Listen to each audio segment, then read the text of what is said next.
مولاي صل وسلم دائما أبدا على حبيبك خير الخلق كلهم. مولاي صل وسلم دائما أبدا على حبيبك خير الخلق كلهم. مولاي صل وسلم دائما أبدا. ونصلي على رسوله الكريم. اما بعد فاعوذ بالله من الشیطان الرجیم. بسم اللہ الرحمن الرحیم. ان اول بیت وضع للناس للذی ببکۃ مبارکہ. صدق اللہ العلی العظیم وصدق رسولہ النبی الکریم ونحن علی ذلک لمن الشاہدین والشاکرین والحمد للہ رب العالمین. حضرت گرامی، دنیا میں جب سے اللہ تعالیٰ نے اسے پیدا کیا ہے، دن رات بدل رہے ہیں، مہینے گزرتے ہیں، واقعات رونما ہوتے ہیں. کچھ لمحے لوگوں کے لیے خوشگوار ہوتے ہیں، کچھ لمحات لوگ سمجھتے ہیں کہ شاید ان کے لیے اچھے نہیں ہیں. یوں ہی زندگی آگے بڑھتی چلی جاتی ہے. اسی طرح جگہیں ہیں، کچھ جگہیں انسان کو بہت خوش رکھتی ہیں، فائدہ دیتی ہیں، اور کچھ جگہوں کے بارے میں انسان کا تجربہ اتنا اچھا نہیں ہوتا اور وہ انہیں اچھا نہیں گردانتا. یہی زندگی ہے جو آگے بڑھتی چلی جا رہی ہے. اللہ رب العزت نے اس دنیا میں ہر طرح کی چیز کو رکھا ہے. خوشی ہے تو غمی بھی ہے، صحت ہے تو بیماری بھی ہے، اگر دولت ہے تو غربت بھی ہے، اگر زندگی ہے تو موت بھی ہے. اور اس سے بڑھ کر اور کیا کہا جا سکتا ہے کہ اگر نیکی ہے تو بدی بھی ہے، اور اگر رحمان ہے تو شیطان بھی ہے. یہ ہر طرح کی چیز کو اس دنیا میں اس نے رکھا ہے، اور انسان کے اندر یہ ہر طرح کے جذبات کو بھی اس نے ودیت کر دیا ہے، اور انہی کے مطابق اس کا میلان ہوتا ہے، اس کا جھکاؤ ہوتا ہے. اسلام نے کچھ چیزوں کو انسان کے لیے بہت ہی مقدس، محترم اور بہت ہی پاکیزہ بنا دیا ہے، اور ان کے بارے میں یہ پیغام دیا ہے کہ یہ بڑی حرمت والی جگہیں ہیں، حرمت والی چیزیں ہیں. ان کا تقدس برقرار رکھنا ہے، ان کا دھیان رکھنا ہے. اسی طرح سال ہیں، مہینے ہیں. اب جانتے ہیں، یہ بات آپ میں سے اکثر جانتے ہیں کہ اسلامی کیلنڈر کا آغاز حضرت عمر فاروق رضی اللہ تعالیٰ نے اپنے دور حکومت میں اس کو بنایا، اور مشاورت ہوئی کہ کیسے اس کا آغاز کیا جائے. تو ہجرت مدینہ کو بنیاد بنا کر اسلامی کیلنڈر کا آغاز ہوا، اور اس دن سے یہ چل رہا ہے. اور یہ بھی آپ جانتے ہیں کہ قرآن مجید نے اس پر بڑا واضح کہا ہے کہ یہ جو مہینے ہیں یہ اللہ کے نزدیک 12 ہیں. ان عدۃ الشہور عند اللہ 12 شہرا. قرآن کہتا ہے بے شک اللہ کے نزدیک مہینوں کی تعداد 12 ہے. اور صرف اتنا ہی نہیں کہا، آگے کہا ہے یہ کتاب میں لکھا ہوا ہے، جب سے اس نے کائنات کو پیدا کیا ہوا ہے یہ مہینے 12 ہیں. خلق السماوات والارض، جب سے زمین و آسمان کو پیدا کیا ہے یہ تحریر کر دیا گیا ہے کہ مہینے 12 ہیں. منہا اربعۃ حرم، ان میں سے 4 مہینے حرمت والے ہیں. 12 مہینوں میں 4 کو حرمت کے مہینے قرآن نے کہا ہے. اور یہ حرمت والے مہینے اسلام سے پہلے بھی معروف تھے. آج ہم میں سے اکثر لوگ اس سے باخبر نہیں ہیں کہ حرمت والے مہینے کون سے. شاید لوگوں کو نام بھی نہ آتے ہوں، اور اگر نام آتے ہیں تو ان کی وجہ کیا ہے، کیوں حرمت والے بنایا گیا ہے. اس لیے لا علمی میں چونکہ سیکھتے نہیں، پوچھتے نہیں ہیں، تو بہت سی چیزیں نہیں ذہن میں رہتی. یہ ذہن میں رکھیں 4 حرمت کے مہینے قرآن نے بھی کہا اور اسلام سے پہلے بھی تھے. ان میں سے 3 مہینے لگاتار ہیں اور 1 مہینہ فاصلے پر ہے. ذی-قعدہ، ذوالحجہ اور محرم، یہ 3 لگاتار مہینے حرمت والے ہیں. ہم ذی-قعدہ سے گزر رہے ہیں، آگے ذوالحج آئے گا، پھر محرم. یہ 3 لگاتار حرمت کے مہینے ہیں اور چوتھا مہینہ جو ہے وہ رجب کا مہینہ ہے. یہ 4 حرمت والے مہینے ہیں. کیوں ہیں حرمت والے؟ سوال فوراً ذہن میں آنا چاہیے کہ حرمت سے مراد کیا ہے. اسلام سے پہلے وہ لوگ جنہیں ہم جاہل کہتے ہیں، کہ عہد جاہلیت تھا، تہذیب نام کی نہیں تھی، کسی ان اخلاقیات کا ان کے اندر کوئی نام و نشان نہیں تھا، کچھ جانتے نہیں تھے. بہت سی باتیں ہم اس دور کے بارے میں کرتے ہیں، لیکن اس دور میں بھی وہ ان 4 مہینوں کا تقدس اپنے اندر رکھتے تھے.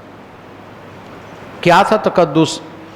کہ قبائلی زندگی تھی، ایک دوسرے سے برسر پیکار رہتے تھے، لڑائی جھگڑا رہتا تھا اور لڑتے لڑتے ہفتوں مہینوں گزر جاتے تھے. لیکن جب بھی ان حرمت والے مہینوں میں سے کوئی بھی مہینہ آ جاتا تو لڑائی بند کر دیتے. یہ ذرا قابل توجہ بات ہے اور شاید ہمارے لیے چشم کشا ہو کہ وہ جنہیں تاریخ بڑی پامالی سے جن کا ذکر کرتی ہے، بڑی نفرت سے جن کا ذکر کرتی ہے کہ کچھ بھی نہیں تھا، جاہل تھے، گنوار تھے، تہذیب سے ناآشنا تھے، تلوار لے کر گھومتے رہتے تھے، کوئی اخلاقی قدر نہیں تھی، جوا، شراب، کون کون سی، اور یہ حقیقت بھی ہے. لیکن ان کے اندر کی خوبی ایسی تھی کہ ان حرمت والے مہینوں میں جب بھی کوئی مہینہ آ جاتا اور ان کی جنگ ہو رہی ہوتی تو اپنی جنگ کو بند کر دیتے تھے. اب یہاں رک کر میں آپ کے سامنے صرف اتنی گزارش کروں گا کہ ہم کیا ان حرمت والے مہینوں کا احترام کر رہے ہیں؟ کتنا احترام ہمارے اندر ہے؟ قرآن کہہ رہا ہے حرمت والے مہینے، اور قرآن آگے کہتا ہے ان میں جھگڑنا نہیں، لڑنا نہیں، فساد نہیں کرنا. یہ 4 حرمت کے مہینے ہیں، لڑائی نہیں کرنی، جھگڑا نہیں کرنا، فساد نہیں کرنا. سوچئے وہ لوگ کیوں کرتے تھے؟ اب یہ بھی سوال ہے کہ کیوں بنائے گئے حرمت کے مہینے؟ یہ 3 مہینے جو لگاتار ہیں، یہ اس لیے ان کو حرمت کا قرار دیا گیا اسلام سے پہلے بھی، کہ اسلام سے پہلے بھی لوگ کعبے کی زیارت کے لیے، حج کے لیے نکلا کرتے تھے. اور یہ 3 مہینے اس سفر کے لیے مختص کیے گئے تھے کہ ذی-قعدہ سے قافلے روانہ ہوتے، عرب کے قبائل سے، دور دراز صحراؤں سے لوگ قافلہ در قافلہ کعبے کے لیے آتے تھے. چاروں طرف سے لوگ آتے تو لڑائی بند ہو جاتی، جھگڑے بند ہو جاتے، فساد بند ہو جاتے کہ کعبے کا مقام اور کعبے کی عظمت، کعبے کا شرف اتنا ہے کہ جو لڑائیاں لمحہ لمحہ لڑتے ہیں، اس کعبے کی زیارت کے لیے آنے والے قافلوں کو آسانی دینی ہے، اس لیے لڑائیاں بند کر دو. کعبے کی حرمت اتنی تھی، کعبے کا جلال اتنا ہے ان لوگوں کے ذہن میں بھی جنہیں ہم جاہل کہتے ہیں، جنہیں ہم بد تہذیب کہتے ہیں، کہ جھگڑے بند کرتے تھے کہ یہ مہینے کعبے کے حج کے لیے آ رہے لوگ، ذی-قعدہ میں قافلے روانہ ہوتے، ذی الحج میں وہاں قیام کرتے، اور واپسی شروع ہوتی تو محرم کا مہینہ بھی اس میں لگ جاتا. اونٹ اور گھوڑے پر سفر ہے، صحراؤں کا سفر ہے، ہفتوں کا سفر تھا. اس لیے یہ 3 مہینوں میں کوئی جنگ نہیں ہوتی تھی، کوئی فساد نہیں ہوتا تھا. اور چوتھا مہینہ رجب کا ہے، وہ اس لیے کہ اس مہینے کو عمرے کا مہینہ کہا جاتا ہے. نبی صلی اللہ علیہ وسلم جب ہجرت مدینہ کی تو آپ نے 6 ہجری میں کہا صحابہ سے کہ چلو ہم کعبے کے لیے عمرے کے لیے چلتے ہیں. 1400 صحابہ ساتھ تیار ہوئے تو مہینہ رجب کا تھا. اس لیے اس مہینے میں بھی جنگ نہیں ہوتی تھی، حرمت کا مہینہ قرار دیا گیا کہ ان مہینوں میں کعبے کی زیارت کے لیے لوگ آ رہے ہیں، کعبے کے طواف کے لیے لوگ آ رہے ہیں، کعبے کے عمرے کے لیے لوگ آ رہے ہیں، کعبے کے حج کے لیے لوگ آ رہے ہیں. اس لیے سارے فساد چھوڑ دو، سارے جھگڑے چھوڑ دو. بلکہ مکے والے کیا کرتے تھے؟ قریش پورے کا پورا جتنے قبیلے تھے ان کے، وہ سارے آپس میں ڈیوٹیاں بانٹ لیتے تھے. کوئی پانی پلانے پر لگ گیا، کوئی خیمے نصب کرنے پر لگ گیا، کوئی ان کی راتوں کی رکھوالی کے لیے لگ گیا، کوئی کھانے کے انتظام کے لیے لگ گیا۔ قبیلے اپنے اوپر ذمہ داریاں لے لیتے تھے کہ آنے کعبے کے لیے آ رہے ہیں، کعبے کی حرمت اتنی ہے کہ جو اس کی زیارت کے لیے آئے اس کی خدمت کی جائے۔ تو سوچئے وہ لوگ جاہلی دور میں بھی کعبے کی عظمت کے قائل تھے، جہالت کے دور میں ہوتے ہوئے بھی کعبے کا مقام اور مرتبہ جانتے تھے کہ اس کعبے کی نسبت سے آنے والوں کو تنگ نہیں کرنا۔ بلکہ قرآن سورہ قریش پڑھیے آپ، سورہ قریش میں تو قرآن مجید براہ راست قریش کو مخاطب ہے، کیونکہ مکہ سارا قریش ہے، باقی اس کے اندر خاندان آباد ہیں، سارے قریشی ہیں۔ قرآن براہ راست ان سے خطاب کرتا ہے کہ اے اہل قریش، تمہارے یہ جو تمہیں راحتیں ملی ہیں، یہ جو تمہیں عظمتیں ملی ہیں، یہ جو تمہارا پورے عرب میں ایک احترام اور لوگ تمہاری عزت کرتے ہیں، کیوں کرتے ہیں؟ قرآن نے سورہ قریش میں واضح کیا ہے، لإلاف قریش ایلافہم رحلۃ الشتاء والصیف۔ دو تجارتی قافلے مکے والوں کے ہر سال نکلتے تھے، ایک شام کو جاتا اور ایک یمن کو جاتا تھا۔ قرآن نے اس کا ذکر کیا ہے کہ گرمیوں میں ایک قافلہ جاتا، ایک سردیوں میں جاتا تھا، کوئی بھی ان کے قافلے کو روکتا نہیں تھا۔ جہاں لوٹ مار عام ہوتی تھی، جہاں لوگ ڈاکہ سرعام ڈالتے تھے، مال چھین لیتے تھے، مکے والوں کے کسی قافلے میں رکاوٹ نہیں ڈالی جاتی تھی کہ کعبے کے متولی آ رہے ہیں، کعبے کے شہر کے باسی آ رہے ہیں، کعبے کے رہنے والے آ رہے ہیں، تو پورے عرب میں ان کے قافلے کو احترام کی نظر سے دیکھا جاتا تھا۔ تو قرآن مجید نے قریش کو مخاطب کر کے کہا پھر تمہیں کو عقل کرنی چاہیے، ہوش کرنی چاہیے۔ فَلْيَعْبُدُوا رَبَّ هَٰذَا الْبَيْتِ، ارے اتنی تمہاری عزت ہو رہی ہے، اتنا تمہارا احترام ہو رہا ہے اس کعبے کی وجہ سے، تو اس کعبے کے رب کی عبادت کرو۔ فَلْيَعْبُدُوا رَبَّ هَٰذَا الْبَيْتِ، اس کعبے کے رب کی عبادت کرو۔ کیوں؟ اَطْعَمَهُم مِّن جُوعٍ وَآمَنَهُم مِّن خَوْفٍ، ارے تمہیں بھوک میں کھانا کھلا رہا ہے اور تمہیں خوف سے نجات دی۔ تمہارے پاس اگتا کچھ نہیں ہے، زراعت نہیں ہوتی، وادٍ غیر ذی زرعٍ تو تمہارے آباء و اجداد میں سے حضرت ابراہیم علیہ السلام برملا کہہ گئے تھے، اگتا کچھ نہیں ہے، لیکن دنیا جہان کی نعمتیں تمہارے پاس پہنچتی ہیں، اس لیے بھوک سے بے نیاز کر دیا ہے۔ اس کعبے کے وجہ سے تمہیں بھوک سے بے نیاز کیا ہے، اور دوسرا تمہارا خوف دور کر دیا، تمہارا مال لوٹتا کوئی نہیں ہے، تم جدھر جاتے ہو قافلہ لے کر لوگ احترام کرتے ہیں، اس لیے نہیں کہ تم قریشی ہو، اس لیے کہ تم کعبے کے باسی ہو۔ اصل عزت، اصل حرمت کعبے کی ہے، اور اس کی نسبت سے جو وہاں رہتا ہے اس کی عزت کی جا رہی ہے۔ تو کعبے کا مقام اور عظمت دیکھیے آپ، کعبے کا جلال دیکھیے آپ، کعبے کی شان کو دیکھیے آپ، کہ یہ بظاہر ایک چھوٹا سا گھر لگتا ہے، چار دیواری ہے، لیکن اس کا رعب اور اس کا مقام اور اس کا تقدس کتنا ہے کہ صدیاں بیت گئی ہیں، لوگ اس کے احترام میں سر جھکاتے ہیں۔ اسلام کے بعد ہی نہیں، اسلام سے پہلے بھی اسی طرف لوگ عبادت کی نظر سے آتے تھے، احترام کی نظر سے آتے تھے، کعبے کا طواف کیا جاتا تھا۔ جاہلی دور میں بھی کعبے کا احترام ان کے نظر میں تھا۔ تو کہا یہ 4 مہینے حرمت کے ہیں۔ حضرات گرامی آج سوچئے گا، ہم میں سے اکثر کو پتہ ہی نہیں یہ مہینے حرمت کے کون سے ہیں اور ان کا مقام کیا ہے۔ اسلام کہتے ہیں ان میں جھگڑا نہیں، کافر وہ جاہلی لوگ جھگڑے چھوڑ دیتے تھے۔ آج کیا ہم حرمت کے مہینوں میں جھگڑے چھوڑتے ہیں؟ کیا ہم فساد چھوڑتے ہیں؟ کیا ہم دینگا مشتی چھوڑتے ہیں؟ کیا ہم لوٹ مار چھوڑتے ہیں؟ تو پھر ہم بہتر ہیں یا وہ جاہلی دور کے انسان بہتر تھے؟ سوچئے تو صحیح۔ قرآن ایک تنبیہ کر رہا ہے کہ تم مسلمان ہو، تمہاری ذمہ داری زیادہ ہے، تم کعبے کو اپنا قبلہ مانتے ہو، ارے اس کعبے کی نسبت کی وجہ سے وہ لوگ حرمت کے مہینوں میں جھگڑے چھوڑ دیتے تھے، ارے تم پر تو زیادہ ذمہ داری عائد ہوتی ہے۔ اور ہمارا المیہ کیا ہے؟ معذرت کے ساتھ یقین کر لیجئے کالجز میں بھی بچوں کو پتہ ہی نہیں ہے حرمت کے مہینے کون سے ہیں، نام ہی نہیں پتہ، اور کیوں ہیں۔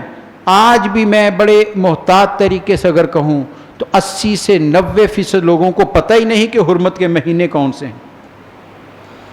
اور قرآن کا کتنا واضح حکم ہے اس پر کہ ان میں جھگڑا نہیں کرنا، فساد نہیں کرنا، لڑائی چھوڑ دینی ہے، کیونکہ لوگ تیاری کر رہے ہیں، کعبے کی زیارت کے لیے نکل رہے ہیں، لوگ حج کے لیے نکل رہے ہیں، راستے میں رکاوٹ نہیں ڈالنی ہے، ان کے راستے بند نہیں کرنے ہیں، انہیں امن اور سلامتی سے کعبے تک جانے دیا جائے گا، انہیں کہیں کوئی مشکل نہ آ جائے، کیونکہ وہ کعبے کے لیے جا رہے ہیں۔ تو کعبے کی نسبت سے مہینے حرمت والے بن گئے۔ سوچئے اس کعبے کی حرمت کتنی ہوگی، اس کعبے کا مقام کتنا ہے۔ کعبہ، کیا بات ہے اس کعبے کی۔ قرآن مجید نے ذکر کیا ان اول بیت وضع للناس للذی ببکۃ مبارکہ۔ لوگوں بڑے گھر بناتے ہو، بڑے عالی شان گھر بناتے ہو، محلات بناتے ہو، بڑی بڑی کینالوں میں اور ہزاروں ایکڑ میں بناتے ہو، اور اتراتے ہو کہ میں نے گھر بنا لیا، یہ میرا گھر دیکھو کیسا ہے، میرا گھر دیکھو کیسا ہے، فخر کرتے ہو، بڑی اس کی پیمائشوں کا حساب لگاتے ہو، چن چن کر قیمتی پتھر لگاتے ہو۔ ارے کعبے میں تو کوئی چن کر باہر سے پتھر نہیں لایا گیا تھا، بظاہر جب کعبہ کی تعمیر ہوئی ہے تو دو ہی تو افراد تھے، وَإِذْ يَرْفَعُ إِبْرَاهِيمُ الْقَوَاعِدَ مِنَ الْبَيْتِ وَإِسْمَاعِيلُ۔ قرآن تو گواہی دے رہا ہے، دو افراد تھے، ابراہیم اور اسماعیل علیہ السلام۔ قرآن کہتا ہے یہ بنیاد اٹھا رہے تھے۔ بچہ جو ابھی چھوٹی عمر کا ہے، بیٹا، وہ پتھر اٹھا کر لا رہا ہے، وہ مزدوری کر رہا ہے، بیٹا مزدوری کر رہا ہے، اور بیٹا پتھر کوئی کہاں سے لا رہا تھا؟ دائیں بائیں جہاں بکھرے پڑے تھے وہیں سے اٹھا لا سکتا ہے۔ اس کے پاس کون سی سواری ہے کہ وہ دور دراز سے دیکھ کر پتھر صاف کر کے کو اس کا رخ بنا کر لائے؟ جو پتھر ہاتھ لگا، دیکھا، اٹھایا، اسماعیل علیہ السلام کے ہاتھوں میں آیا۔ اور یہ ذہن میں رکھیے یہ ہاتھ کتنے قیمتی ہاتھ ہیں، یہ وجود کتنا قیمتی ہے۔ یہ اپنی ایڑی زمین پر رگڑ دے تو آب زمزم نکل پڑتا ہے۔ ان کے ہاتھ کتنے قیمتی ہیں، اپنے ہاتھوں سے پتھر اٹھا کر لا رہے ہیں، اور باپ راجگیری کر رہا ہے۔ مزدوروں کو اور راجگیری کرنے والوں کو کبھی بھی شرمندہ نہیں ہونا چاہیے۔ یہ تو ابراہیم علیہ السلام اور اسماعیل علیہ السلام کر رہے ہیں، اور قرآن گواہی دے رہا ہے۔ فخر کرنا چاہیے، ارے ہم وہ پیشہ اختیار کیے ہوئے ہیں جس کو اسماعیل علیہ السلام اور ابراہیم علیہ السلام نے اختیار کیا تھا۔ پتھر جوڑ دیے، بیٹا لا رہا ہے، ابراہیم علیہ السلام جوڑتے جا رہے ہیں۔ آج بھی کعبے کی چاروں دیواریں برابر نہیں ہیں، نہ مستطیل ہے نہ مربع ہے، چاروں دیواریں برابر نہیں۔ کیوں؟ ارے وہ کون سا پیمانہ اور فیتہ رکھ کر اس کو تعمیر کر رہے تھے۔ پتھر لاتے رہے، جوڑتے رہے، جہاں سے چاہا رخ بدل دیا، جہاں سے چاہا ادھر موڑ دیا۔ رب نے کہا ابراہیم تو نے گھر بنا دیا ہے، چاروں دیواریں برابر نہیں ہیں، چھت نہیں ڈالی ہے، لیکن اب قیامت تک کے لیے میرا فیصلہ سنو، بنایا تو نے ہے، گھر میرا بن گیا۔ اب گھر میرا ہے، بنایا تو نے ہے، شرف اتنا دے دیا ہے، تیرے ہاتھوں سے لگے ہوئے ان پتھروں کو میں نے اتنا مقدس کر دیا ہے کہ لوگ اپنی اربوں کی جائیداد کو چھوڑ کر میرے اس گھر کے پتھر کو چومنے کے لیے بھاگے چلے آئیں گے۔ یہ شان ہے کعبے کی، یہ مقام ہے کعبے کا۔ اور جب تعمیر ہو گیا تو اللہ تعالیٰ نے کہا ابراہیم آواز دو کہ آؤ اس کے حج کے لیے۔ ابراہیم علیہ السلام نے کہا یا اللہ میں 100 سال سے زیادہ عمر ہو چکی ہے، میری آواز کہاں تک جائے گی؟ پہاڑ سے ٹکرا کر واپس آ جائے گی، یہاں تو آبادی بھی نہیں ہے۔ تو قرآن نے کیا کہا؟ ابراہیم آواز دینا تیرا کام ہے، پہنچانا ہمارا کام ہے۔ اور قرآن مجید کہتا ہے تم آواز دو، اے ابراہیم تم دیکھو گے کیسے نشیبوں سے، کھائیوں سے لوگ کمزور سواریوں پر چلتے ہوئے، رینگتے ہوئے اس گھر کی زیارت کے لیے آئیں گے۔ اور میرے نبی صلی اللہ علیہ وسلم کی، آقا کریم صلی اللہ علیہ وسلم کی حدیث سنیے۔ آپ نے فرمایا ابراہیم علیہ السلام نے، دو روایات ہیں، ایک کہتے ہیں مقام ابراہیم پر کھڑے ہو کر آواز دی، کچھ کہتے ہیں کوہ ابو قبیس پر کھڑے ہو کر آواز دی۔ بہرحال آپ نے آواز بلند کی۔ میرے اور آپ کے کریم نبی صلی اللہ علیہ وسلم ارشاد فرمایا ابراہیم علیہ السلام کی اس آواز کی وسعت دیکھو، کتنی توانا آواز تھی، اس جگہ پر کھڑے ہو کر آواز دے رہے ہیں۔ آپ نے فرمایا قیامت تک کے لیے جو آنے والا تھا، عالم ارواح میں تھا، سب کے کانوں میں وہ آواز گئی، اور جس نے سن کر لبیک کہا وہ کعبے کے حج کے لیے ضرور آئے گا۔ فرمایا وہ ضرور کعبے کے حج کے لیے آئے گا جس نے لبیک کہہ دیا ابراہیم کی آواز پر. آج جو بھی حاجی وہاں جا رہا ہے یقین کر لیجئے عالم ارواح میں اس نے ابراہیم علیہ السلام کی آواز کو سن کر لبیک کہا تھا. رب نے کہا تو نے عالم ارواح میں کہا آؤ آپ اپنی آنکھوں سے زیارت کرو. یہ کعبے کی شان ہے. کعبہ مرکز کائنات ہے. کعبہ دلوں کی دھڑکن ہے. کعبہ میرے نبی کا پسندیدہ مرکز ہے. صحابہ کہتے ہیں نبی صلی اللہ علیہ وسلم تشریف لائے حج کے لیے اور ہم آپ کو دیکھ رہے ہیں کہ آپ کیا کرتے ہیں. فرمایا آپ نے کعبے کا طواف کیا, حجر اسود پر پہنچے, بوسہ دیا, آگے بڑھے. حجر اسود سے باب کعبہ کا درمیان ملتزم کہلاتا ہے, چمٹ جانے کی جگہ ہے. صحابہ کہتے ہیں ہم حیران رہ گئے. سرور کائنات, امام الانبیاء, حبیب رب کائنات, محبوب خدا, وجہ تخلیق کائنات رسول محتشم صلی اللہ علیہ وسلم اپنا سینہ کعبے کی دیوار سے لگا کر رب کی بارگاہ میں زار و قطار رو رہے. رب کا حبیب اپنے سینے کو چمٹایا ہوا ہے, رو رہے ہیں, دعائیں مانگ رہے ہیں. فرمایا یہاں آؤ تو کعبے سے چمٹ جاؤ کیونکہ اس سے جو لگ جاتا ہے رب اسے معاف کر دیتا. یہ ملتزم ہے, چمٹ جاؤ اس جگہ سے. آج حاجی وہاں جان کی بازی پر جان پر کھیل جاتا ہے کہ مجھے اپنا جسم مس کرنے کی مہلت مل جائے. ارے وہ کعبہ معمولی کعبہ نہیں ہے, یہ پتھر معمولی پتھر نہیں ہے, یہ شان و شوکت والے پتھر ہیں. یہ کائنات کے بڑے بڑے با جبروت حکمرانوں کی گردن توڑنے والے پتھر ہیں. آیا تھا برا کہ گرا دوں گا اس کعبے کو, بڑے لاؤ لشکر کے ساتھ, بڑے تمتراک کے ساتھ, بڑے ہاتھیوں کا لشکر لے کر. عرب والے سارے ڈر گئے, مکہ کانپ اٹھا, سارے بھاگ گئے مکہ چھوڑ کر.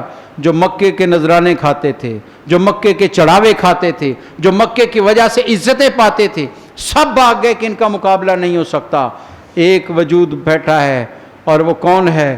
وہ میرے اور آپ کے پیارے نبی کے دادا محترم ہیں, حضرت عبد المطلب ہیں. بیٹی حضرت آمنہ کو بلایا, پہاڑ کے دامن میں کھڑے ہو گئے, کعبے کی طرف رخ کر لیا اور ہاتھ اٹھا لیے اور کیا دعا مانگی؟ اے اللہ ہم میں طاقت نہیں ہے, ہم ان کا مقابلہ نہیں کر سکتے, تیرے گھر کو بچانے کی ہم میں طاقت نہیں ہے. ہاں ایک وسیلہ رکھتے ہیں, اے اللہ اس بچے کے صدقے جو ابھی ماں کے پیٹ میں ہے کعبے کو بچا لے, اس آنے والے بیٹے کے صدقے کعبے کو بچا لے. حضرات گرامی میرے نبی کہاں کہاں نہیں کام آئے ہیں, میرے نبی کا وسیلہ کہاں کہاں کام نہیں آیا ہے. ارے کعبے کو عزتیں اور شرف ملا ہے تو میرے نبی کے قدموں سے ملا ہے. سرکار کے قدموں نے کعبے کو شرف بخشا, سرکار کے قدموں نے کعبے کو شرف بخشا. وہ آئے نہ تھے جب تک کعبہ تھا صنم خانہ, وہاں تو بت پڑے تھے, اسے توحید کا مرکز بنایا تو میرے سرکار نے بنایا. ملتزم پر سینہ چمٹایا میرے سرکار نے, زارو قطار رو رہے ہیں, رب کی بارگاہ میں عرض کر رہے ہیں. اور جب ہجرت کی ہے تو روایت کہتی نبی صلی اللہ علیہ وسلم جب گھر سے نکل آئے, حضرت ابو صدیق کو ساتھ لے لیا. رات کا وقت ہے, صحابہ اکرام اکثریت مدینہ جا چکی ہے. آپ نکلے رات کے پچھلے پہر, کعبے کی دہلیز پر کھڑے ہو گئے, حدود میں کھڑے ہو گئے اور مڑ کر کعبے کی طرف رخ کر لیا, چہرہ کعبے کی طرف کیا. اور روایت کہتی ہے, پڑھیے کبھی سیرت اور حدیث کو, روایت کہتی ہے میرے سرکار کی آنکھوں میں آنسو ہیں, محبوب کائنات کی آنکھوں میں آنسو ہیں. اور کیا فرما رہے ہیں؟ کعبے سے مخاطب ہیں, اے کعبہ تو مجھے ساری دنیا سے عزیز تر ہے, ساری دنیا سے تو مجھے عزیز ہے. تیرے بیٹے یہاں رہنے نہیں دے رہے اس لیے جا رہا ہوں, لیکن کعبہ تجھ سے وعدہ کرتا ہوں بہت جلد تیرے پاس واپس آؤں گا. کعبے کی محبت کتنی ہے میرے نبی صلی اللہ علیہ وسلم کے دل میں, کعبے سے محبت اور عقیدت کتنی ہے سرکار دو جہاں صلی اللہ علیہ وسلم کو. صرف یہی نہیں, مدینہ چلے گئے, 17 مہینے بیت المقدس کی طرف رخ کر کے نماز پڑھائی ہے, لیکن روایات کہتی ہیں کہ سرکار کے دل میں قرار نہیں ہے, دل مطمئن نہیں ہے. نماز روایت کہتی ہے کہ ایک دفعہ آپ مدینہ کے مضافات میں ایک بستی میں نماز گئے, وہاں نماز کا وقت آ گیا, دن کا وقت تھا. اس لیے کچھ کہتے ظہر کی نماز تھی یا عصر کی، 4 رکعتوں والی نماز تھی، ظہر یا عصر۔ آپ وہاں گئے تو نماز کا وقت آیا، آپ امامت کروا رہے ہیں، 2 رکعتیں ہو چکی ہیں، سرکار کے دل میں کعبے کی محبت ہے، دل کعبے کی طرف کھینچا جا رہا ہے کہ کاش میرا یہ کعبہ جو ہے قبلہ بن جائے، اور اسی محبت میں وارفتگی میں حالت نماز میں آپ نے 2-1 مرتبہ آنکھ آسمان کی طرف اٹھائی، قربان جائے رب کائنات کے، وہ فوراً جبریل کو نماز کی حالت میں وحی دے کر بھیج دیا، قد نرا تقلب وجہک فی السماء، اے پیارے تیرے چہرے کا آسمان کی طرف اٹھنا ہم نے دیکھ لیا، آپ کے چہرے کا اٹھنا ہم نے دیکھ لیا، فَلَنُوَلِّيَنَّكَ قِبْلَةً تَرْضَاهَا۔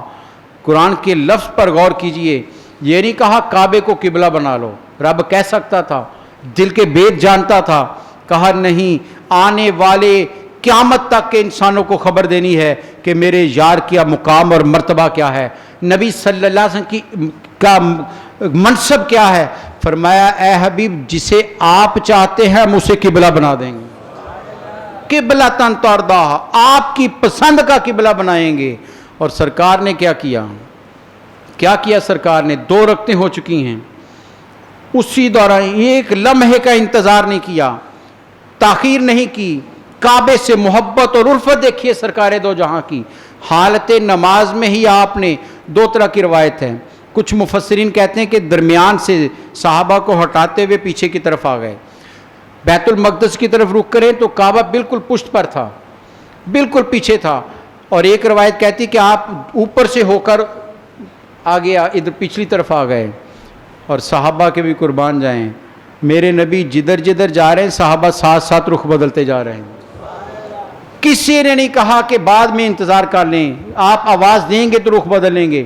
اس سے پتہ یہ چلتا ہے کہ وہ نماز تو پڑھ رہے تھے، دیکھ سرکار ہی کو رہے تھے، نظر ان کی نبی صلی اللہ علیہ وسلم پر تھی، آپ جدھر جدھر گئے صحابہ ادھر ادھر مڑتے چلے گئے، آپ گھوم کر پیچھے آ کر کعبے کی طرف رخ کر لیا، نماز نہیں ٹوٹی۔ یہ دنیا کی واحد نماز ہے جس کی 2 رکعتیں بیت المقدس کو ہیں اور 2 رکعتیں جو ہیں قبلہ کعبہ کی طرف۔ آج بھی مسجد قبلتین حاجی جو وہاں جاتے ہیں وہ دعوت دے رہی ہے، ارے اپنے نبی کی شان کو دیکھو، نبی کے مقام کو دیکھو، اور کعبہ کی عظمت کو دیکھو کہ نبی کو کتنا پسند ہے، کہ مدینہ آ کر بھی کعبے کی محبت اتنی ہے کہ قبلہ اسے ہی بنایا اور اسے اس طرف ہی رخ کر لیا۔ اور قرآن نے کیا حکم دے دیا، فرمایا اب قیامت تک ایمان والو جہاں جہاں بھی تم ہو، دنیا کے جس بھی خطے میں ہوگے، جب بھی نماز کا وقت آئے گا اپنا رخ کعبے کی طرف کر لو۔ کیسا قبلہ بنایا ہے، کیوں؟ ارے میرے نبی کا پسند کا قبلہ ہے، جو یار کی پسند وہی رب کی پسند ہے، اور جو رب کی پسند وہ کائنات کی پسند ہے، اس لیے کعبہ عظمتوں والا ہے، کعبہ رفتوں والا ہے، کعبہ تمام جلال بھی بہت ہے کعبے کو، کعبے کو دیکھ کر انسان کانپ اٹھتا ہے کہ یہ کیا ہے، ایک پتھر کا بنا ہوا گھر ہے، کیا سیاہ لباس پہنا ہوا ہے، لیکن جلال اور روب اتنا ہے کہ بڑے بڑے سر جھکاتے ہیں۔ تو میں بات کر رہا تھا ابرہہ کی، بڑے جاہو جلال کے ساتھ آیا، گرا دوں گا، تو رب نے کہا ارے سنو، ہمیں کوئی لمبے چوڑے لشکر کی ضرورت نہیں ہے، ہمیں کوئی بہت طاقتور لوگوں کی ضرورت نہیں ہے، ہم جس کو کہہ دیں وہی طاقتور ہو جاتا ہے۔ کیا کیا تھا؟ قرآن کہتا ہے ہم نے ابابیل بھیج دی، ابابیل چڑی کی طرح کا چھوٹا سا پرندہ، اور قرآن کہتا ہے اس کے پنجے میں کنکر تھا۔ اب خود اندازہ کر لیجئے ایک چڑیا کے پنجے میں کتنا وزنی پتھر ہو سکتا ہے، کتنا باری اٹھا سکتی ہے وہ ان کے پنجوں میں تھا، لیکن اس کی طاقت اور اس کے ہیبت کتنی تھی۔ قرآن کہتا ہے جس پر وہ گرتا تھا کنکر، یوں زمین بوس ہو جاتا تھا، جیسے جانور چارہ جو ہے کھا کر اگلتا ہے، یوں سارے پڑے ہوئے تھے۔ فَجَعَلَهُمْ كَعَصْفٍ مَّأْكُولٍ، اگلا ہوا چارہ جانور جب پھینکتا ہے کچھ اس میں نہیں رہتا، یوں سارے زمین بوس ہو گئے۔ آج بھی جو زیارت کے لیے جاتے ہیں کعبے کو، وہ شاہد ہے اس بات کے کہ رات کے وقت اچانک کہیں سے ابابیل آتے ہیں، کعبے کا طواف کرتے ہیں، چکر لگاتے ہیں اور دنیا جہان کے باجبروت حکمرانوں کو یہ پیغام دیتے ہیں، ارے تخت پر بیٹھنے والوں ناز نہ کرنا، طاقت پر ناز نہ کرنا، فوج پر گھمنڈ نہ کرنا، ارے ہم چھوٹے ضرور ہیں، رب کی فوج ہیں، اس کعبے کی طرف جو بری نیت سے آئے گا ہم اس کا یوں برا حال کریں گے کہ قیامت تک عبرت کا نشان بنا دیں گے۔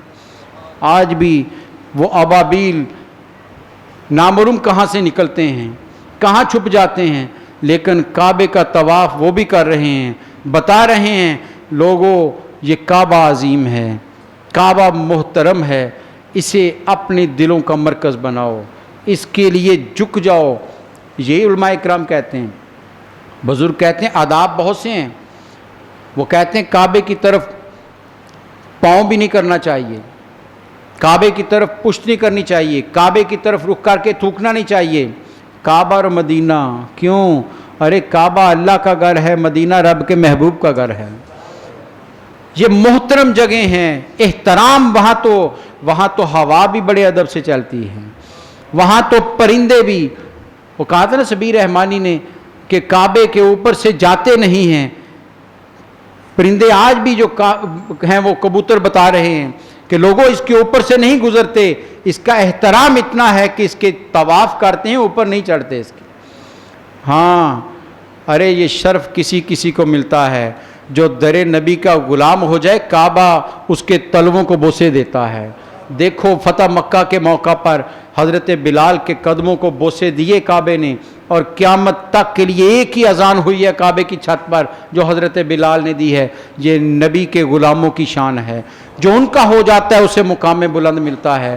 تو حضرات گرامی قرآن کہتا ہے ان اول بیت وضع للناس للذی ببکۃ مبارکہ، لوگوں دنیا میں پہلا گھر جو ہم نے بنایا تھا، پہلا مرکز جو بنایا تھا وہ اسی مکہ میں کعبہ بنایا تھا، آؤ اس کی طرف دل میں تمنائیں رکھو، جذبے رکھو، تڑپ رکھو اور اس کے لیے محنت کرتے رہو۔ سرکار دو جہاں صلی اللہ علیہ وسلم کی حدیث بہت سخت ہے، فرمایا جسے وسعت ہو، مال ہو، صحت ہو، جابر حکمران روکنے والا بھی نہ ہو، کوئی بیماری بھی نہ ہو، اور وہ کعبے کے حج کے لیے نہ آئے، تو سرکار نے فرمایا وہ یہودی ہو کر مرے یا عیسائی ہو کر مرے ہمارا کچھ نہیں لگتا۔ کتنی سخت وعید ہے رحمت عالمین صلی اللہ علیہ وسلم کی کہ اس کے لیے تو کائنات دوڑی چلی آ رہی ہے۔ ارے لوگوں ہماری کیا حیثیت، اس کعبے کے طواف تو سرکار دو جہاں لے رہے ہیں، میرے نبی صلی اللہ علیہ وسلم اس کعبے کے چکر لگا رہے ہیں، اس کو بوسے دے رہے ہیں، اس کا طواف کر رہے ہیں، کبھی حتیم میں نفل پڑھ رہے ہیں، کبھی مطاف میں کھڑے ہیں، کبھی آپ حجر اسود کو بوسہ دے رہے ہیں، کعبے کے ایک ایک کونے کو بوسے دے رہے ہیں، تو ہماری کیا حیثیت ہے؟ اس لیے تڑپ دل میں رکھو، جذبے جوان رکھو اور رب سے دعائیں مانگتے رہو کہ اے اللہ ہمیں بھی اپنے گھر کی زیارت نصیب فرما دے۔ آج کل قافلے روانہ ہو چکے ہیں، جن کو رب نے منظوری دے دی وہ جا رہے ہیں، کشاں جا رہے ہیں، ہماری قسمت، لیکن ہم یقین رکھتے ہیں اپنے رب کی بارگاہ میں کہ ہم غریبوں کو بھی بلائے گا، گناہگار صحیح، ارے وہ مرکزی گناہوں کو بخشانے کے لیے ہے، وہ بنایا اس لیے تھا کہ گناہگاروں آ جاؤ، ایک دفعہ یہاں جاؤ۔ سرکار نے فرمایا حج مبرور کیا ہے؟ فرمایا جو حج کے لیے آئے، حج میں آنے والی مشکلات پر شکوہ شکایت نہ کرے اور سارے مناسک صحیح ادا کرے۔ فرمایا جب وہ حج سے واپس لوٹتا ہے تو فرمایا یوں ہوتا ہے جیسے اس کی ماں نے اسے آج جنا ہو، کوئی گناہ نہیں رہتا ہے۔ اور حجر اسود کی شان کیا ہے؟ فرمایا یہ سیاہ نہیں تھا، یہ جنت سے لایا ہوا پتھر، یہ تو سفید تھا۔ فرمایا گناہ گار جب اسے بوسہ دیتا ہے تو اس کے گناہوں کو سمیٹ لیتا ہے، اور کل قیامت کے روز گواہ بن کر کھڑا ہو جائے گا، شفیع بنے گا، اے باری تعالیٰ اسے بھی جنت میں بھیج دے جس نے بھی میرے بوسے لیے ہیں۔ اور بوسہ لینا اگر کوئی نہ لے سکے، سرکار نے دور سے اشارہ کر کے اپنی یہ بھی سنت ادا کر دی ہے کہ رش کی وجہ سے اگر نہ جا سکو، بہت سے نہ جا سکیں گے تو کہیں ایسا نہ ہو کہ جو نہ جا سکے وہ کہے میں محروم رہ گیا۔ سرکار نے دور سے صحابہ نے چاہا تھا راستہ دینے کی، آپ نے کہا نہیں تم اپنے کام کرو، دور سے اپنی چھڑی کے ساتھ آپ نے اشارہ کیا اور آگے چل پڑے.